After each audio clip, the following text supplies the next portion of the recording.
আসসালামু আলাইকুম বন্ধুরা, সবাই কেমন আছো? আজকে তোমাদের মাঝে নতুন আরেকটি রেসিপি নিয়ে হাজির হয়েছি। সম্পূর্ণ রেসিপিটি দেখতে হলে ভিডিওটি না টেনে দেখতে থাকুন। আর যারা আমার চ্যানেলটি এখনও সাবস্ক্রাইব করেন অবশ্যই চ্যানেলটি সাবস্ক্রাইব করে সাথেই থাকুন। এমন নতুন নতুন রেসিপিতে অবশ্যই চ্যানেলটি সাবস্ক্রাইব করতে হবে। তো চলুন মূল রেসিপিতে যাওয়া যাক।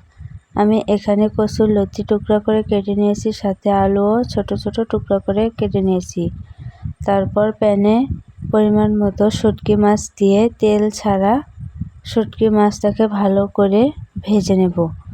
তারপর চুলা থেকে নামিয়ে গরম পানি দিয়ে শুটকি মাছগুলোকে ভালো করে পরিষ্কার করে নেব এবং অন্য আরেকটা বাটিতে কচুর লতিগুলোকে ভালো করে পরিষ্কার করে নেব।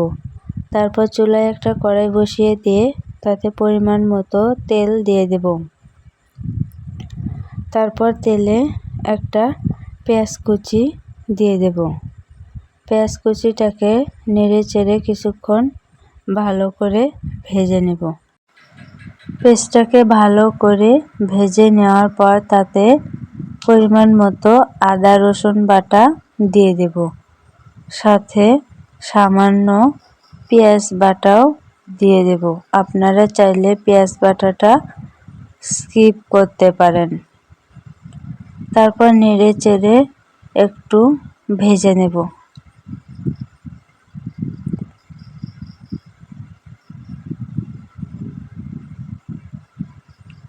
এমন নতুন নতুন রেসিপি পেতে অবশ্যই চ্যানেলটির সাথেই থাকুন। তারপর তাতে পরিমাণ মতো মরিচের গুঁড়া, হলুদের গুঁড়া, জিরা গুঁড়া, ধনিয়া গুঁড়া এবং সাথে স্বাদ মতো লবণ দিয়ে দেব এবং তার সাথে আগে থেকে পরিষ্কার করে রাখা শুটকি মাছগুলো দিয়ে দেব। তারপর সবগুলো উপকরণকে তেলে কিছুটা সময় একটু নেড়ে চেড়ে ভেজে নেব। সবগুলো উপকরণ ভালো করে ভেজে নেওয়ার পর তাতে পরিমাণ মতো পানি দিয়ে দেব এবং শুটকিটা মশলা সহ ভালো করে কষিয়ে নেব।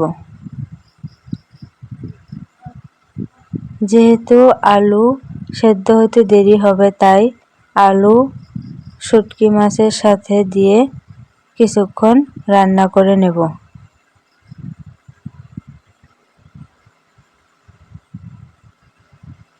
আলু এবং শুটকি মাছ কিছুক্ষণ রান্না করে নেওয়ার পর তাতে আগে থেকেই পরিষ্কার করে রাখা কচুর লতিটা দিয়ে দেব, সাথে একটা টমেটো কুচিও দিয়ে দেব। আপনারা চাইলে এটা স্কিপ করতে পারেন।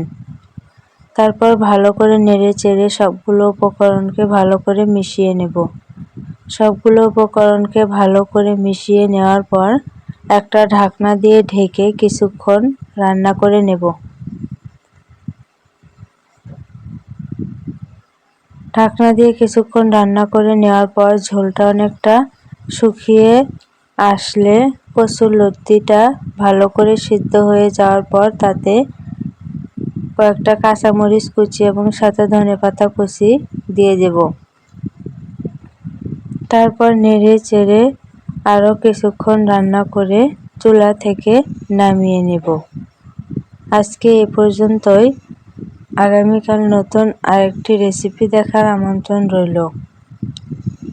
সে পর্যন্ত ভালো থাকবেন, সুস্থ থাকবেন।